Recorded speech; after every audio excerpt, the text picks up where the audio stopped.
Hello Narasayya గారు, ఆ, CM గారిని కలిసారా? కలిశాము. ఎలాంటి రెస్పాన్స్ వచ్చింది? మీరు గతంలో జరిగినటువంటి అవమానం విషయంలో ఏం మాట్లాడారు? అవమానాలు ఇవన్నీ ఏమీ లేవు.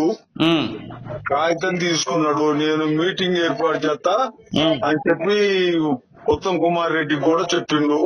మీటింగ్ ఏర్పాటు చేస్తే ఈ ప్రాజెక్ట్ ని ఏం చేయాలనో దానికి సంబంధించిన విషయాలు ఏంటో మాట్లాడదాం అని అన్నాడు. ఉమ్. పెట్టేసి మేము వచ్చేసినాం. ప్రధానంగా ఏ ఏ ఇష్యూ పైన మీరు వెళ్ళారు? అఖిలపక్షాన్ని మొత్తం తీసుకెళ్ళినట్టుగా తెలుస్తా ఉంది. అఖిలపక్షం మొత్తం కలిసారా? అఖిల పక్షం మొత్తము కలవలేదు.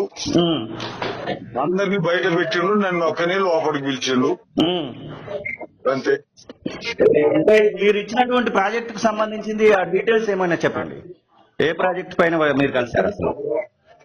సీతారామ ప్రాజెక్టు అని తుమ్మగూడెం ప్రాజెక్టు.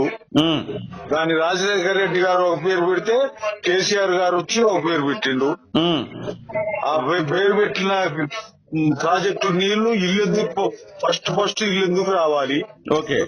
ఇల్లు ఎందుకు రాకుండా రీడివిజన్ పేరుతోటి ఉమ్, మూగమావిడికి వెళ్ళిపోతున్నాయి. ఉమ్. మూగమావిడికెళ్ళి నుంచి ఆ సత్తుకెళ్ళి అటు తిరిగి అటు పోతాయినా తప్ప ఇల్లు ఎందుకు వచ్చే మార్గం లేదు. అందుకనే సీఎం గారి దగ్గరకు వచ్చాం. మళ్ళా మేము మా బాధలంతా చెప్పాము, మాకున్న కోరికలన్నీ చెప్పాము. ఉత్తమ్ కుమార్ రెడ్డి గారితో మీటింగ్ ఏర్పాటు చేయి, వీళ్ళందరినీ పిలవండి, వీళ్ళు ఏం చెప్తారో అధికారులు ఏం చెప్తారో ఇది దాని మీద యాక్షన్ తీసుకుందాం అని అన్నాడు. అంతే. ఓకేనా? సంతోషం సంతోషం. Okay, thank you.